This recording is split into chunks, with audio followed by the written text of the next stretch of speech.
विसर्जन रथ एक चलाया गया। सब क्षेत्रों में इसको प्रसारित किया गया कि सब लोग रथ चलाओ, निर्माल्य विसर्जन का रथ चलाओ, निर्माल्य विसर्जन का रथ चलाओ।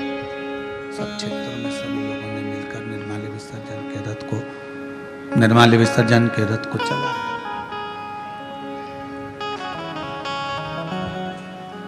कई लोगों ने पूछा कि गुरुजी ये निर्माल्य विसर्जन का रथ चलाना कहां से उत्तमता है? हमने कहा इसलिए हमने शंकुकर्ण की कथा का स्मरण किया है। 4 पुराणों में एक ही व्यक्ति की 4 पुराण में कथा आना ये बहुत कठिन विषय है। स्कंद पुराण के काशी खंड में भी यह कथा आना, कुर्म पुराण में भी कथा आना, लिंग पुराण में भी कथा आना और शिव पुराण में एक व्यक्ति शंकुकर्ण की कथा 4 पुराण में आना और केवल एक ही काम करा है शंकुकर्ण ने। वो काम था विश्वनाथ जी के मंदिर में जितनी भी बेलपत्र चढ़ती थी, जितनी भी निर्माल्य चढ़ती थी, भगवान जितनी भी बेलपत्र चढ़ती थी, जितनी भी निर्माल्य चढ़ती थी, वो सारी बेलपत्र निर्माल्य को भरता, मस्तक से लगाकर प्रणाम कर कर उसे गंगा जी में विसर्जन कर देता। नियम था।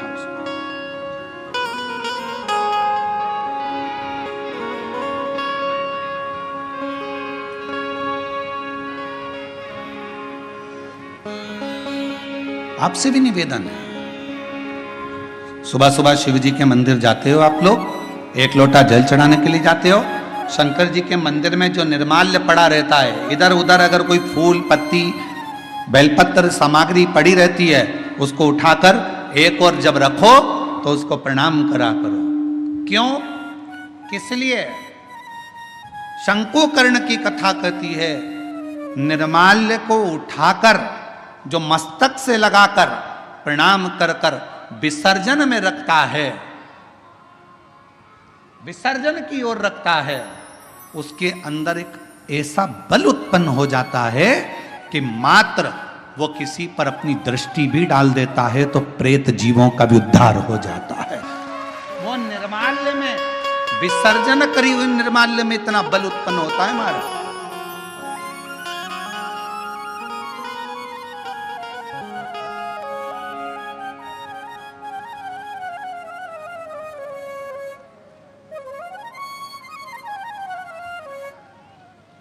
उठाया, सिर से लगाया, प्रणाम करा, नमन करा, प्रणाम कर कर विसर्जन में रखा। शंकुकर्ण गंगा जी का स्नान करता, विश्वनाथ का मंदिर का बुआरी लगाता, सफाई करता, निर्माल्य उठाता, विसर्जन में रखता। समय बीत गया। एक बार शंकुकर्ण गंगा जी का स्नान कर कर निर्माल्य विसर्जन कर कर आ रहा था तो क्या देखता है कि एक दुबला पतला सा, जिसकी केवल हड्डियां हैं, कहीं कहीं पर उसके मांस है और शरीर के नेत्र बड़े विशाल हैं, दांत बहुत बाहर निकले हुए हैं, बड़े बड़े कान है, शीश बहुत बड़ा है। उसको देखकर आश्चर्य हुआ उसे, ये कौन है, ये है कौन? उसको बड़ा आश्चर्य। शंकुकर्ण ने थोड़ी देर तक उसको देखा। बेलपत्र शिव महापुराण की कथा बेजापुर में चल रही है। पूरा विश्व, केवल भारत देश ही नहीं विदेश के लोग भी इस शिव महापुराण की कथा का बहुत समय से इंतजार कर रहे थे कि एक बार बेलपत्र शिव पुराण सुनने को मिले, और वो कथा बेजापुर वालों को मिली है। बहुत ध्यान से सुनना इस कथा का, एक एक कथा के क्रम को श्रवण करिएगा जरा। बेजापुर की जो कथा चल रही है बेलपत्र, ये कोई साधारण कथा नहीं।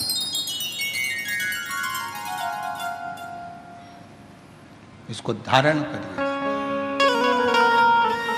बड़े बड़े कान हैं, बड़ा शीश है, बड़ी आंखें हैं, चेहरे पर तो मांस था, छाती पर से मांस हट गया, कंकाल दिख रहा था, चमड़ी नहीं थी, केवल हड्डी थी। पेट आया, पेट पर मांस दिखा, जंघा आई तो कंकाल हो गया। घुटने पर कंकाल था, फिर मांस आया, फिर कंकाल था। समझ नहीं आया ये कौन है। देखते देखते शंकुकर्ण वहां से निकल गया। एक बार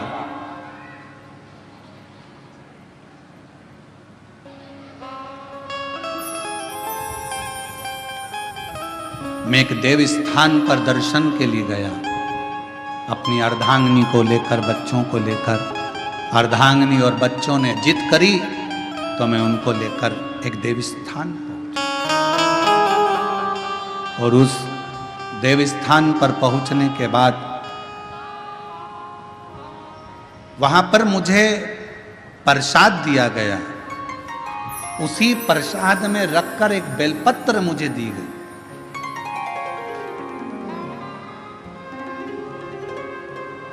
प्रसाद दिया, प्रसाद में रखकर एक बेलपत्र दी। मैंने अपने पत्नी और बच्चों के साथ बैठकर प्रसाद तो खा लिया, पर बेलपत्र को उठाकर मैंने भूमि पर फेंक दिया और मैंने कई अपशब्द अपने मुख से कहे। आखिरी में वो बेलपत्र मैंने अपने पाँव से रोंद दी, उसको पाँव से खूब दबा दिया, मसल दिया।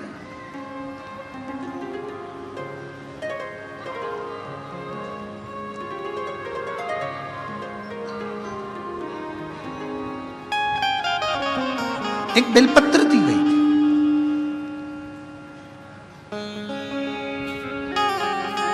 शिव महापुराण की कथा में प्रसाद वितरण नहीं होता।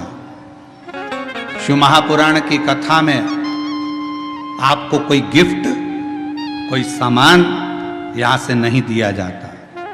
शिव महापुराण की कथा में अगर दी जाती है तो केवल एक बेलपत्र दी जाती है। क्यों? क्योंकि हमारा शास्त्र कहता है, पद्म पुराण कहती है, अग्नि पुराण कहती है, नर्मदा पुराण कहती है, देवी भागवत कहती है, स्वयं विष्णु पुराण कहती है, स्वयं वराह पुराण कहती है, वामन पुराण कहती है। एक बेलपत्र अगर किसी को दी जाती है तो 1.25 मन सोने के सिंहासन पर बैठे हुए शालिग्राम का दान करने के बराबर एक बेलपत्र का दान माना। एक बेलपत्र का दान 1.25 मन सोने के बराबर माना गया है।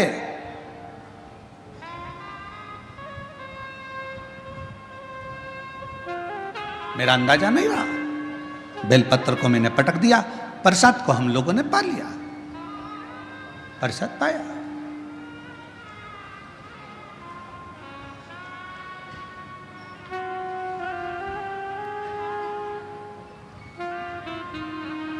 पैर को हमने बैठे बैठे अपने पांव से रोन दिया। समय निकला, मेरे प्राण छूट गए, मर कर गया। सामने यम की केत पर चढ़ा। जिस समय मेरे प्राण छूटे, यम के दूत मुझे दिख रहे हैं और यमराज के दूत मुझे पकड़कर लेकर जाना चाहते थे। उन्होंने मेरे ऊपर रस्सा डाला, पकड़ने के लिए खींचना चाहा, पर उनके हाथों से रस्सा छूट गया।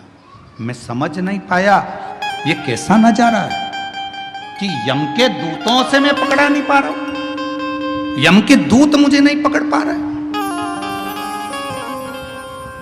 यमदूत मुझे नहीं पकड़ पा रहे। ये कैसा नजारा। मैं जान मेरी बेजापुर की जीजियों जी जाऊं, वो ब्राह्मण कहता है मुझे समझ में नहीं आया, मेरे प्राणों को ऐसे ही जाना पड़ा, बिना बंधन के मैं जा रहा था, मेरे प्राण छूट चुके थे, मुझे लेकर यम की कैद में पहुंचे। तब यमराज तुरंत उसी समय पर यमराज ने चित्रगुप्त महाराज को बुलाया और चित्रगुप्त महाराज को बुलाकर कहा, महाराज जी बताओ, इसकी लेखनी देखो, इसका कर्म देखो और लेखनी देखकर बताओ कि आखिर ना इसे यम हाथ लगा पा रहा है, ना इसे यमदूत हाथ लगा पा रहे हैं। आखिर चित्रगुप्त महाराज जरा देखकर बताओ कि इसको ना यम छुपा रहे हैं, इसको ना यम के दूत छुपा रहे हैं, आखिर ये सब क्यों हो रहा है? तब चित्रगुप्त महाराज ने कहा, इसने जिंदगी में भले ब्राह्मण के घर में जन्म लिया पर कोई अच्छा कर्म नहीं करा, परिवार का पत्नी और बच्चों में ही रमा रहा, कभी ईश्वर का स्मरण नहीं कर पाया, कभी कोई दान कोई पुण्य नहीं कर पाया। आखिरी में एक मौका मिला था मरने से पहले, इसके हाथ में प्रसाद के रूप में बेलपत्र भी आई और बेलपत्र को इसने जमीन पर फेंक दिया, पांव से रोंद दिया। एक पुण्य इसके हाथ में लगा, वो कौन सा था? इसने प्रसाद की बेलपत्र को, मात्र प्रसाद की बेलपत्र को अपने हाथों से छू लिया था, केवल प्रसाद की बेलपत्र को छुआ था और प्रसाद की बेलपत्र को छुआ, इसलिए इसको यमदूत नहीं छू पाए, इसको यमराज नहीं छू पाए, इसको स्वतः ही जाना। चित्रगुप्त महाराज कहते हैं, महाराज इसने बेलपत्र का स्पर्श किया, बेलपत्र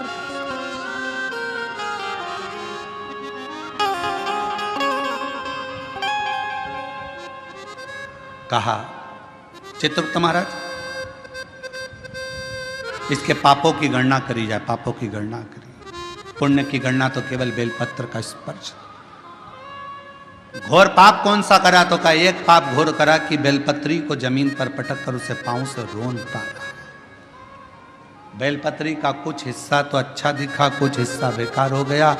तो यमदूत ने कहा, यमराज ने कहा, धर्मराज कहते हैं काम करो, इसको भी नरक मत भेजो, ना बैकुंठ भेजो, इसको पिशाच की योनि देकर पृथ्वी पर भेज दिया जाए। पिशाच बने, भूत बने और पिशाच बनकर भटकता रहे। वो पिशाच कहता है कि मैं पूर्व का ब्राह्मण था, पिशाच की योनि में पड़ गया हूं, तुम मेरे पीछे क्यों आ रहे हो? बस मेरे ऊपर कोई ऐसी कृपा कर दो, ऐसी कृपा कर दो कि मेरी मुक्ति हो जाए। एक बेलपत्र का, शिव महापुराण की कथा कहती है, भगवान शंकर की कथा कहती है, हजारों अश्वमेध यज्ञ का फल यदि प्राप्त करना है तो जिंदगी में एक बार एक बेलपत्र का पौधा जरूर कहीं पर लगाओ, 1000 अश्वमेध यज्ञ का फल मिलेगा। सर्वतोमुखी यज्ञ का फल प्राप्त करना है तो कहीं पर बेलपत्र का वृक्ष लगा हो तो वहां रोज 1 लोटा जल चढ़ाना प्रारंभ करो, सर्वतोमुखी यज्ञ का फल प्राप्त हो। और यदि सर्वतोमुखी यज्ञ का फल प्राप्त, 1 लोटा जल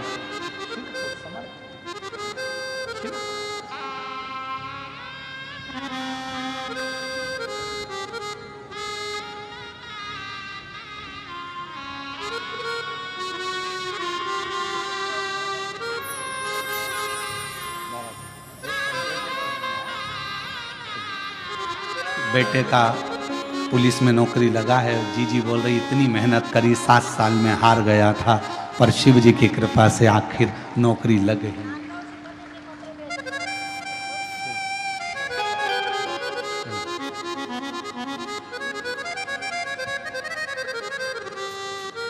अश्वमेध यज्ञ का फल चाहिए, 1000 अश्वमेध यज्ञ का फल प्राप्त होता है एक बेलपत्र का वृक्ष लगाने पर।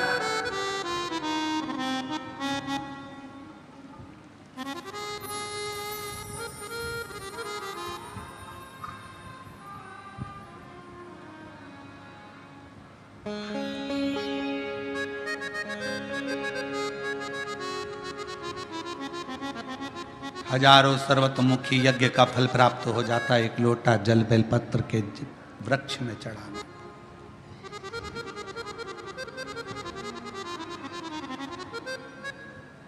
और शिव पुराण की कथा कहती है, हजारों विष्णु यज्ञ, सोम यज्ञ, हजारों रुद्र यज्ञ, हजारों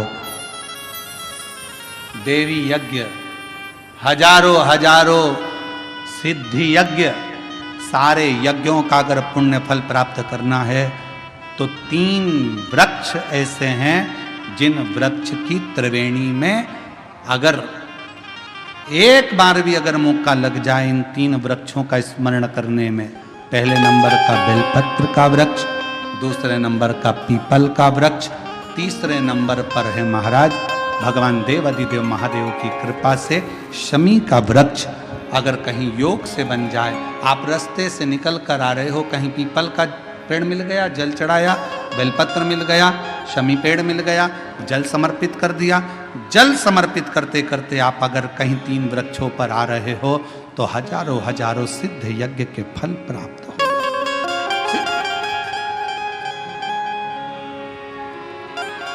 और यदि ये सब नहीं कर सको तो एक बेलपत्र के वृक्ष की सेवा जरूर।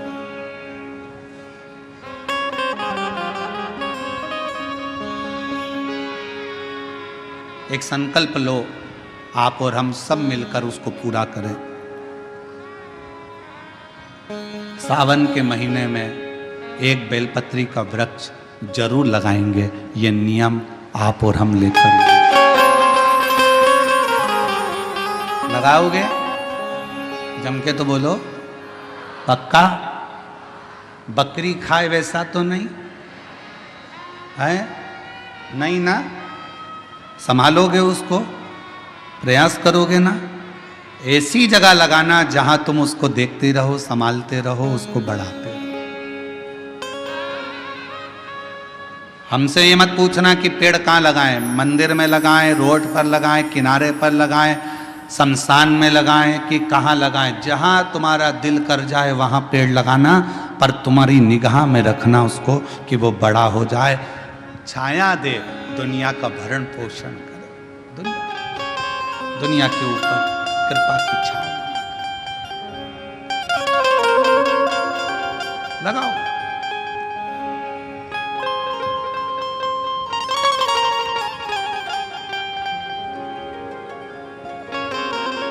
शंकुकर्ण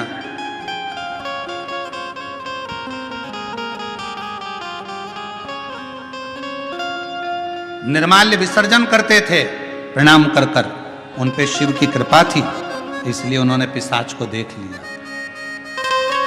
नहीं तो कोई पिशाच देख पा रहा है? भूत को कौन देखे, पिशाच को कौन देखे? कहा निर्माल्य विसर्जन करने वाले के अंदर एक अलग से बल उत्पन्न हो जाता है, जो जिस पर दृष्टि दे दे तो उसका कल्याण कर देता है। विसर्जन करने वाले पर इतना बल उत्पन्न हो जाता है कि किसी पर दृष्टि दे उसका उद्धार कर। शिव गुरु से क्या कहते हैं? जब हम शंकर की आराधना करने वाले, शिव की उपासना करने वाले किसी गुरु के पास जाते हैं तो गुरु जी के पास जाकर हम ये नहीं कहते कि हमारे सिर पर हाथ रख दो।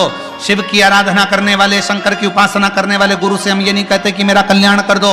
शंकर की आराधना करने वाले शिव गुरु से हम एक बात कहते हैं, गुरु जी बस एक काम करो, हमको एक बार देख तो लो, क्योंकि गुरु की दृष्टि ही मिल गई तो उससे हमारा कल्याण निश्चित है। देखो तो वो एक गीत गाया बहुत पहले का, आप लोगों के याद होगा, आ बैठ मेरे पास तुझे देखता रहूं,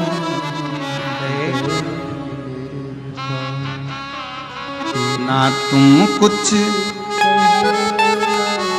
मैं कुछ कहूं, बैठ मेरे पास तुझे देखता रहूं।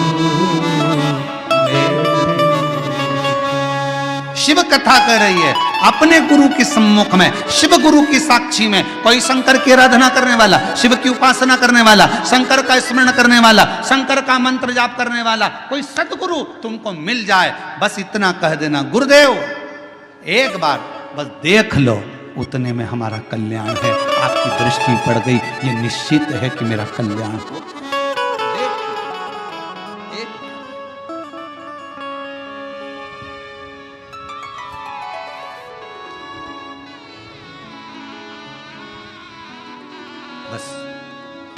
आ बैठ मेरे पास तुझे देखता रहूं, बैठ मेरे पास।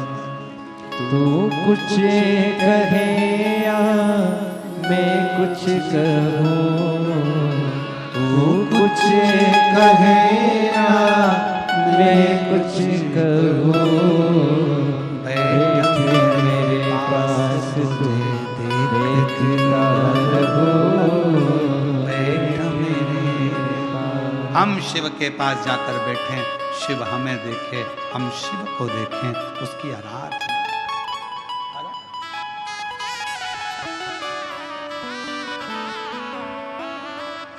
शिव की भक्ति। यहाँ बैठे हैं, हमारे संचेती परिवार की बहुएं भी बैठी हैं, बेटियां बैठी हैं, संचेती परिवार बैठा हुआ है। साथ में हम छत्रपति संभाजी नगर कथा करे जयसवाल जी भी यहाँ पर बैठे हुए हैं। आप इनसे और भी जहाँ जहाँ हमने कथा करी है वो सब अगर कहीं बैठे होंगे तो उनसे पूछना। हम 4 दिन तक किसी से नहीं मिलते। हमारा भजन भला, भक्ति करो, भजन करो, अपने ठाकुर जी की सेवा, शिव जी का अभिषेक, आराधना। हमारा जो मंत्र जाप है, हम 4 दिन उसमें इतने लगे रहते हैं, इतने लगे रहते हैं कि हम किसी से नहीं मिलते। आप पूछना संचेती परिवार से, क्या इनसे मिलने हम नीचे कभी आए हों? इनके कक्ष से भी हम नीचे उतर कर नहीं आते। हम जहाँ अपना भजन, अपना मंत्र जाप, अपना स्मरण, बस। और जहाँ हमने छत्रपति संभाजी नगर में विधायक महोदय कथा करवाए थे, उनके भी पुत्र बैठे हुए हैं, ऋषिकेश जायसवाल। आप इनसे भी पूछना। हम इन्हीं के घर में रुके थे, पर हम कमरे से बाहर नहीं निकलते थे। हमारा भजन निकलते वही बातें ना। आ बैठ मेरे पास तुझे देखता रहूं, बैठ मेरे अपना भजन का बल बढ़ाओ, अपने भजन का आनंद बढ़ाओ।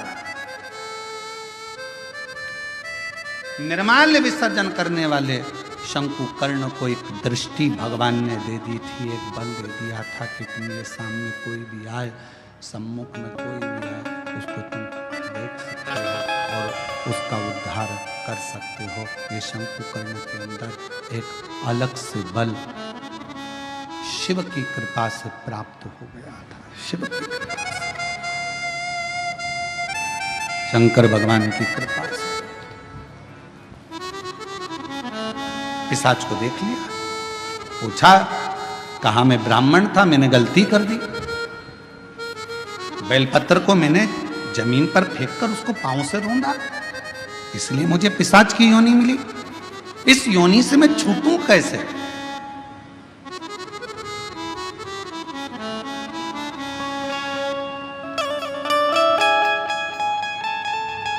कैसे छूटूं? कोई इसका उपाय है?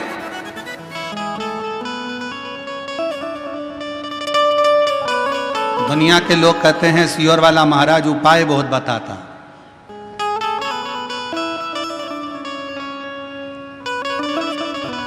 रामचरितमानस को उठाकर देखिए, जब दशरथ जी के घर में संतान की प्राप्ति नहीं हुई तब उन्होंने गुरु जी के पास जाकर उपाय पूछा था कि कोई उपाय बताओ। हमारे यहाँ की पूरी पुराणों में यही लिखा है कि उपाय तो हमारी एक एक पुराण में लिखा है। भगवान कृष्ण के घर में जब संतान नहीं हुई, 16,108 रानियां हो गईं, संतान का सुख नहीं हुआ, तब भगवान स्वयं गुरु बाबा के कहने पर, गर्गाचार्य बाबा के कहने पर उनसे निवेदन करा, मेरे घर में औलाद नहीं, संतान नहीं, कोई उपाय बताओ। कहा, एक एक रानी के साथ में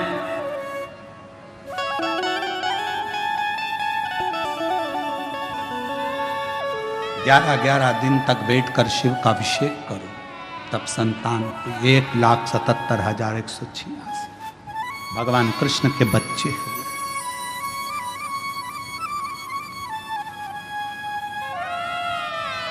लोग कहते हैं सियोर वाले महाराज जी उपाय बताते रहते हैं। उपाय क्यों ना बताएं? हमारी पूरी पुराण उपाय में, पूरी शास्त्र हमारे उपायों में। हम कौन सा उपाय करें जिससे हमको ये फल मिल जाए। और केवल वहीं तक नहीं, अगर डॉक्टर के पास जाओगे तो डॉक्टर भी आपको कोई ना कोई उपाय जरूर बताएगा। देखो वजन बढ़ रहा है, 10 किलो वजन कम करना है, मॉर्निंग वॉक करो। उपाय बताया कि नहीं बताया? वजन बढ़ रहा है, शाम का खाना सोने से 2 घंटे पहले खाओ, वजन बढ़ रहा है। बोलो डॉक्टर ने उपाय बताया कि नहीं बताया? डॉक्टर ने कहा रात्रि के सवेरे का खाना डट के खाओ, पर रात्रि का खाना हल्का खाओ। डॉक्टर ने, क्यों आशीष बोल सही है कि गलत? उपाय बताया कि नहीं बताया? उपाय डॉक्टर भी बताता है कि तुम्हारा वजन बढ़ रहा है, ये उपाय करना, ऐसा करना, वैसा करना। तो जब डॉक्टर उपाय बता रहा है, इंजीनियर के पास जाओगे, क्यों साहब हमारा मकान थोड़ा सा गड़बड़ हो रहा है, कोई उपाय बताओ। इंजीनियर कहेगा इधर से कॉलम डाल दो, इधर से ये बीम इधर से कर दो, और ऐसा करो, टेरिस को ऐसा कर दो, गार्डन को ऐसा कर दो। उपाय उसने भी बता दिया। डॉक्टर के पास जाओ, उसके पास भी उपाय था। फिर पहुंचे टीचर के पास, सर अगर मुझे अच्छे नंबर से पास होना है तो कोई उसका उपाय बताओ। टीचर ने कहा देखो टाइम टेबल बनाओ, अपने टेबल पे चिपकाओ, इतनी बजे ये करना, इतनी बजे ये सब्जेक्ट पढ़ना, उतनी बजे ये सब्जेक्ट पढ़ना। टीचर ने भी उपाय बताया। रजिस्ट्री करवाने गए जमीन की, क्यों साहब जमीन तो इतनी महंगी है, रजिस्ट्री का कितना चार्ज आएगा? थोड़ा कम ज्यादा में करना हो तो क्या करना पड़ेगा? उसने भी उपाय बता दिया, ऐसे करना, इसको तुम ऐसे में करना, उसको तुम खेती में कर लेना, इसमें तुमको ऐसा फायदा हो जाए। उसमें भी उपाय, और नाम धर रहा है प्रदीप मिश्रा जी उपाय बताते हैं।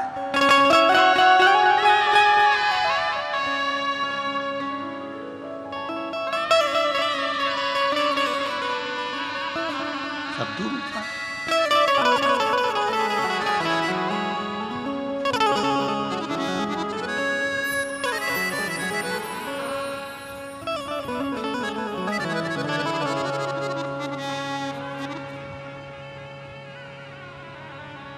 पर कोई कोई तो बदनाम ही रहता है, ये पक्का।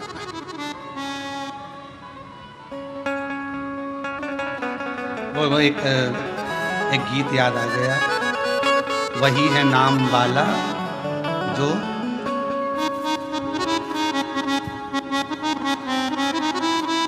वही है नाम वाला मेरे अंगने में तुम्हारा नाम वाला जो है, जो बदनाम है वही नाम वाला। अब स्मरण ठीक है, शिव भक्ति है, भगवान का भजन है। दृष्टि दी है शंकुकर्ण को, शंकुकर्ण ने पिशाच को पहचान लिया तो कहा अब मैं क्या बताऊं तुमको कि तुम्हारा मुक्ति का उपाय कौन सा है, क्या उपाय बताऊं? और शिव पुराण कहती है, कुर्म पुराण कहती है, स्कंद पुराण का काशी खंड कहता है, स्वयं लिंग पुराण कहती है, उपाय बताया गया। शंकुकर्ण ने कहा मैं तुमको एक उपाय बताता हूं, सुनो। इस काशी की भूमि पर शंकर भगवान का